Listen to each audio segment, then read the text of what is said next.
Deposed isn't a word I'd use, but he is no longer CEO. I'm CEO, so the role he had, he no longer has. We gave him a title that hopefully respects what he's been to the business as Chairman Emeritus. I had good meetings with Bernie yesterday, and sincerely mean what I said about hoping that I can look to his help and advice as we grow the business. So he's an advisor.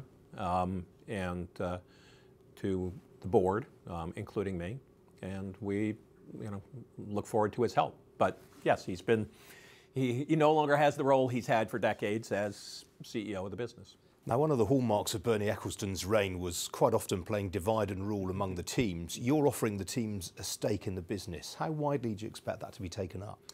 I'm not going to speculate. I mean, we're in early discussions. I've got meetings in the coming weeks with the teams about equity. I mean, what is clear is we would like to create more of a partnership with the teams about how we grow the sport and what's the vision for it long term. The equity is just really a part of that. So I think the equity is one way to align us more with the teams. But our overall goal in any event is to create more of a partnership with the teams, realistically with the promoters, with the sponsors, with the broadcasters, of how do we grow the sport, for all of us, and then how do we share the benefits between us. Of course, increasing competition is going to be central to that. I mean, Mercedes have dominated over the last few years. How do you make the sport more competitive? As I've gone around it, I'm not an expert, on the racing, but I hear the same things. We want to make the competition better. The rules have become too complicated. The engineers have taken over from the drivers. The engines need to be louder, faster, cheaper.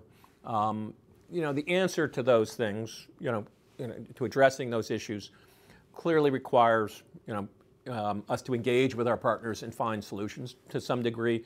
There are issues in terms of cost and revenue. You ask, some of the teams, does it make sense to spend what you're spending, on a team, today? Most will say no, but it doesn't, but the answer to how do you then address it, is not, simple. So a fairer allocation of revenues, would that mean, for example, that Ferrari may no longer get the special guarantees on bonuses that it gets annually? I don't want to talk about any one team. I think that's, I think those are conversations, we should have, in private. I mean, with the partners. But, I think all our partners, broadly agree we can make the sport healthier, for everybody. And they all agree that for a sport to be great, it needs to, have the drama of competition and the opportunity for an underdog to win. But that doesn't mean when you get to the track, they're obviously all going to compete as hard as they can to take advantage of whatever they can, to try to win. So, we need to work with them to find these solutions, but I don't think it's, I don't think it's productive. I mean, I found to date, this is a sport and a business that seems to like to talk, like to negotiate in the press and talk before we do. I usually like to do and then talk, act first and then explain later, as opposed to talk first and then try and figure out if you can do something. Now, a lot of the circuits in recent years, some of the new circuits that have been brought are in countries with questionable human rights records, the likes of Bahrain, Azerbaijan and so forth. Is F1 going to continue to host races there?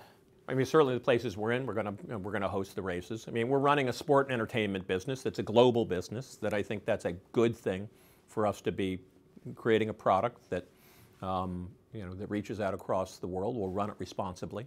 But we are in various places, and we run great races in many places. We're going to, I think we want to make sure every race is everything it can be.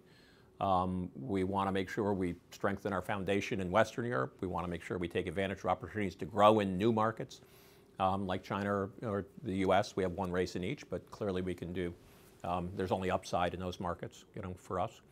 We have some great races, in places that are not traditional markets. And I think that's all part of, what we need to do while we're running it responsibly.